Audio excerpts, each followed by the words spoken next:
Alors le bloc, c'est un petit nombre de mouvements, mais très difficile.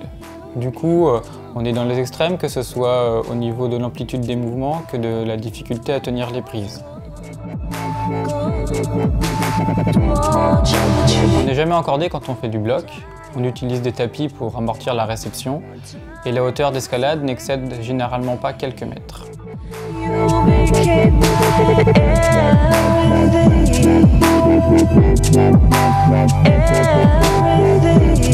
Une chose intéressante à propos du bloc, comme l'on est sur des mouvements extrêmes, c'est que cela fait ressortir les qualités physiques et techniques de chacun et aussi les faiblesses.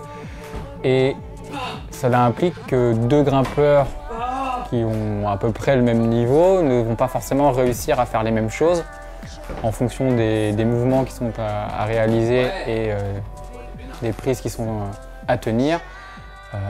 Un grimpeur peut passer très facilement dans un bloc alors qu'un second ne va pas y arriver du tout. Allez Steph.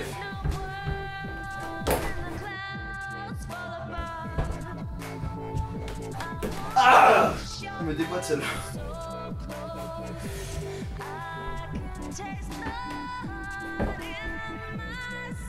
Allez.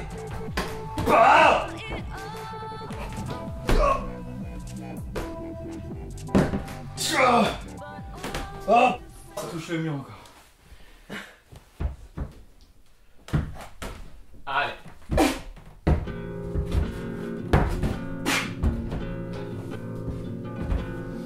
Ah, il me manque que le pas de débat. Enfin, gars. Enfin, il me manque les autres aussi. Mais...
Alors l'une des principales différences entre la difficulté et le bloc, c'est la plus grande quantité de mouvements, qui nous emmène à des hauteurs plus élevées et qui nous force à utiliser une corde pour s'assurer.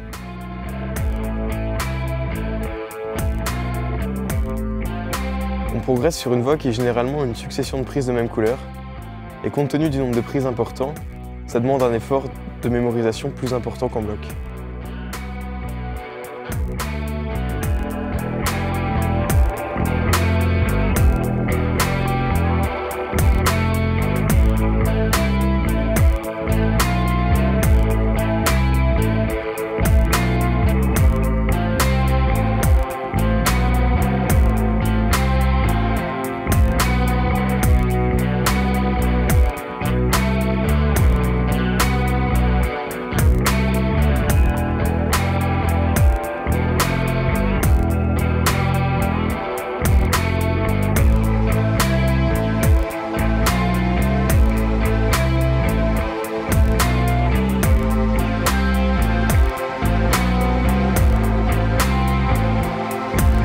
L'effort est totalement différent du bloc, on doit résister à la quantité de mouvement plutôt qu'à la difficulté de chacun d'eux.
Un des côtés sympas de la diff, c'est que par rapport à un bloc où un grimpeur peut être dans l'incapacité de réaliser un mouvement, il peut s'en sortir dans une voie en trouvant des méthodes différentes pour arriver à l'enchaînement.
Troisième et dernier aspect de l'escalade, c'est la vitesse, donc qui a pris un certain essor depuis quelques années avec la mise en place d'un mur officiel.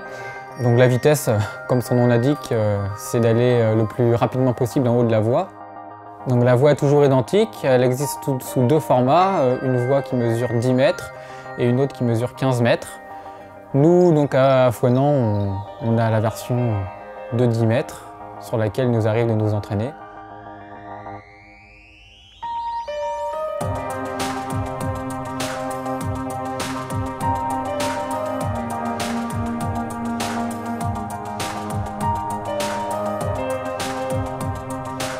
Même si on n'envisage pas de faire des performances en vitesse, c'est toujours un aspect intéressant de l'escalade à travailler puisque ça demande une très grande coordination et une vitesse d'exécution qui est vraiment élevée si on veut avoir un certain niveau de performance. Et aussi une bonne mémorisation des mouvements et de leur enchaînement. Des choses qui sont essentielles dans les autres aspects de l'escalade que sont le bloc et la difficulté.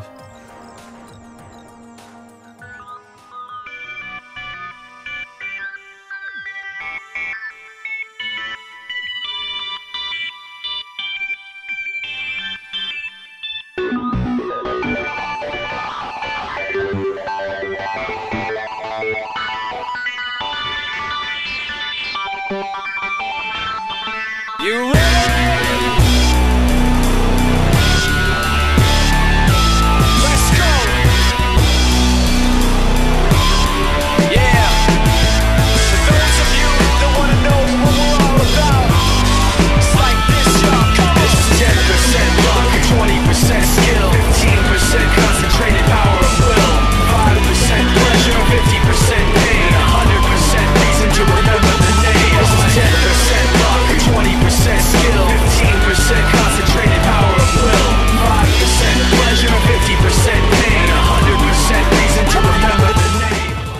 Juste pour information, le record du monde sur le mur de 10 mètres est environ 2 fois inférieur à ce que nous on est capable de faire.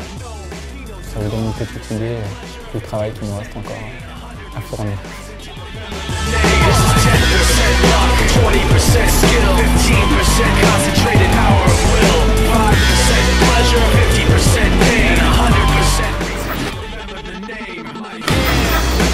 Fort Minor, M. Shinoda, Styles of Beyond, Ryu, Takbir, Shisha.